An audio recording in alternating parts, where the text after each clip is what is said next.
Good afternoon बच्चों। जैसे कि हम लोग इससे पहले उपभोक्ता की संस्कृति को पढ़ें, उसके सारांश को समझें। आज हम लोग इस पार्ट का क्वेश्चन आंसर देखेंगे। इसका क्वेश्चन आंसर क्या है? तो पहला क्वेश्चन है, लेखक के अनुसार जीवन में सुख से क्या अभिप्राय है? तो लेखक के अनुसार जीवन में सुख का क्या अभिप्राय है? तो यहाँ आंसर होगा कि लेखक के अनुसार उपभोग का भोग करना ही सुख है, अर्थात जो हमारे जीवन को सुखी बनाने वाले वस्तु होते हैं उसका उत्पाद कर जरूरत के अनुसार भोग करना ही जीवन का सुख है। मतलब क्या है कि अगर लेखक कहते हैं कि हमें उपभोग मतलब जिस चीज़ों को हम अपने जीवन में सुख सुविधाओं के लिए उपयोग करते हैं वही उपभोग हो गया। वैसे वस्तुओं को अपने जीवन में लाना ही सुख कहलाता है। उसका उत्पाद करना और ज़रूरत के अनुसार उसको भोगना, उसका उपयोग करना ही हमारा जीवन का असली सुख कहा गया है। दूसरा क्वेश्चन है, आज की उपभोक्तावादी संस्कृति हमारे दैनिक जीवन को किस प्रकार प्रभावित कर रही है? क्या है कि आज की उपभोक्तावादी संस्कृति हमारे दैनिक जीवन को पूरी तरह से प्रभावित कर रही है। इसका कारण हमारी सामाजिक नींव खतरे में है। प्रचारित किए जा रहे आलू चिप्स, शीतल पेय या पिज्ज़ा, बर्गर जैसी कूड़ा खाद्य वस्तुएं जीवन की गुणवत्ता के लिए ज़रूरी है, जिसे खाने से मनुष्य में गुस्सा, बेचैनी बढ़ रही है और मनुष्य स्वार्थी बनते जा रहे हैं। इसे दिखावे की संस्कृति में ही फल फूल रहे हैं और हम अपनी सांस्कृतिक पहचान खोते जा रहे हैं। आज की जो सांस्कृतिक है वो हमारे दैनिक जीवन को पूरी तरह से प्रभावित कर रही है।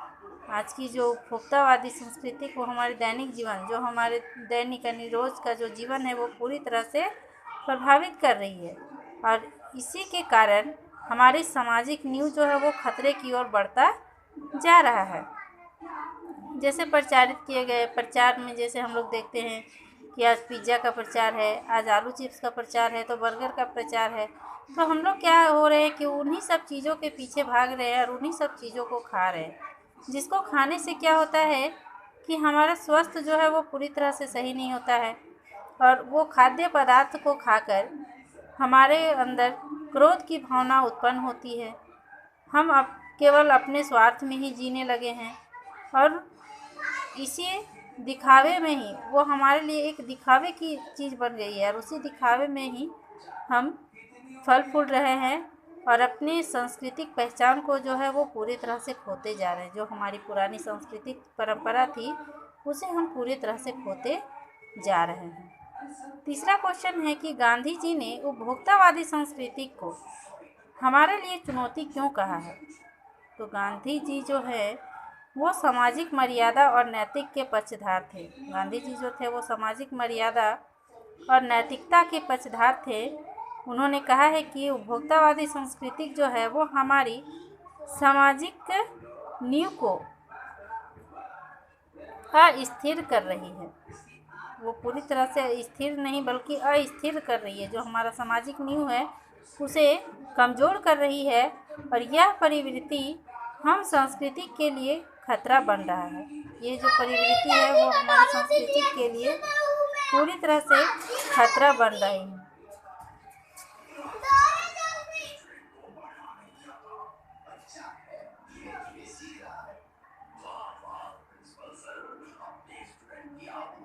होना यह चाहिए था कि हम सांस्कृतिक प्रभावों को तो आने दें किंतु अपनी संस्कृति की जड़ ना हिलने दें। मतलब सांस्कृतिक प्रभाव जो है उसे हम अपने अंदर आने दें, लेकिन हमारी जो सांस्कृतिक जड़ है उसे हम हिलने ना दें। हिलने ना दे, इसके विपरीत हो रहे हैं। लेकिन हम लोग क्या कर रहे हैं कि उसके विपरीत जा रहे हैं, अपनी पुराने संस्कृति को भूलते जा रहे हैं, यानी अपने जड़ को भूलते जा रहे हैं, और नई संस्कृति जो है उसी की ओर हम भाग रहे हैं। हमारी जड़ को ही खतरा है, इसीलिए उपभोक्तावादी संस्कृति जो है वो हमारे लिए चुनौती के रूप में खड़ी हो रही है। ये तीसरा क्वेश्चन था। चौथा में है कि आशय स्पष्ट कीजिए। आशय स्पष्ट कीजिए। पहला है, जाने अनजाने आज के माहौल में आपका चरित्र भी बदल रहा है और आप उत्पाद को समर्पित होते जा रहे हैं। तो जाने अनजाने ही हम लोग क्या कर रहे हैं कि आज के माहौल में अपना चरित्र को भी बदल रहे हैं। हम लोग को लग रहा है कि नहीं, लेकिन हम लोग अपने चरित्र को पूरी तरह से बदल रहे हैं और हम लोग उत्पाद की ओर ही समर्पित होते जा रहे हैं। मतलब जो नई नई वस्तुएं आ रहे हैं, हम लोग उसी की ओर आकर्षित होते जा रहे हैं। इसका आंसर होगा कि उपभोक्तावादी संस्कृति का प्रभाव अत्यंत कठिन तथा सूक्ष्म है। वो इतना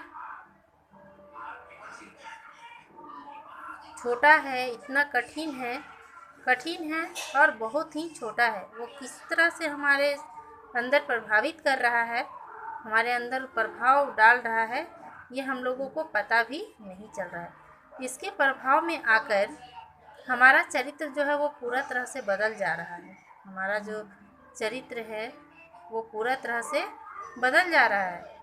हम उत्पादों का उपयोग करते करते न केवल उनके गुलाम होते जा रहे हैं, बल्कि अपने जीवन लक्ष्य को भी उपभोग करना मान बैठे हैं। मतलब हम लोग क्या कर रहे हैं कि केवल उत्पाद का उपभोग करते करते न केवल उनके गुलाम होते जा रहे हैं, बल्कि हम अपने जीवन के लक्ष्य को भी पूरी तरह से भूल रहे हैं और उसी के उपभोग करना मान बैठे हैं, उसे ही अपने जीवन का सुख मान बैठे हैं। सही बोला जाए तो हम उत्पाद का उपभोग नहीं कर रहे हैं, बल्कि उत्पाद हमारे जीवन का भोग कर रहा है। वो हमारे जीवन को अपनी ओर आकर्षित कर रहा है। अगला क्वेश्चन जो है वो क्या है कि प्रतिष्ठा के अनेक रूप होते हैं, चाहे वो हास्यास्पद ही क्यों ना हो।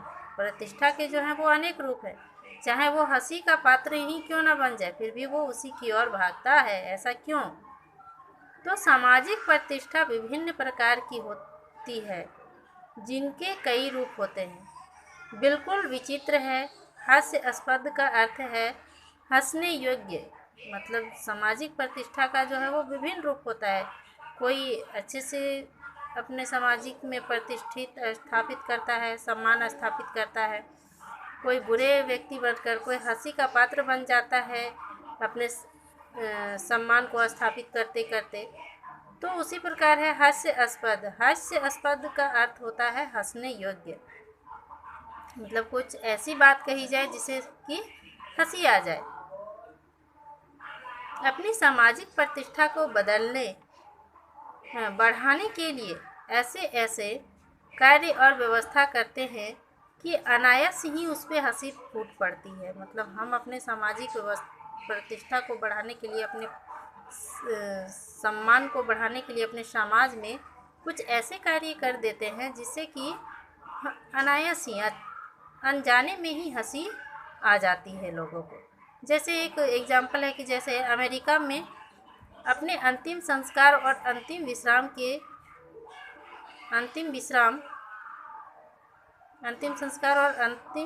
विश्राम स्थल के लिए अच्छा प्रबंध करना ऐसी झूठी प्रतिष्ठा है जिसे सुनकर हंसी आती है। ऐसा जो है कि ये झूठा प्रतिष्ठा है। इसकी क्या ज़रूरत थी कि हमें मरने से पहले ही अंतिम संस्कार के लिए जगह की व्यवस्था करना या अंतिम विश्राम के लिए स्थल का प्रबंध करवाना। ऐसी तो कोई बात नहीं होनी चाहिए। ऐसा बात है तो ये क्या है, एक हंसने योग्य बातें हैं। तो आज का हमारा क्वेश्चन आंसर जो था वो इतना ही है। आगे हम लोग आगे की पार्ट पढ़ेंगे। Thank you.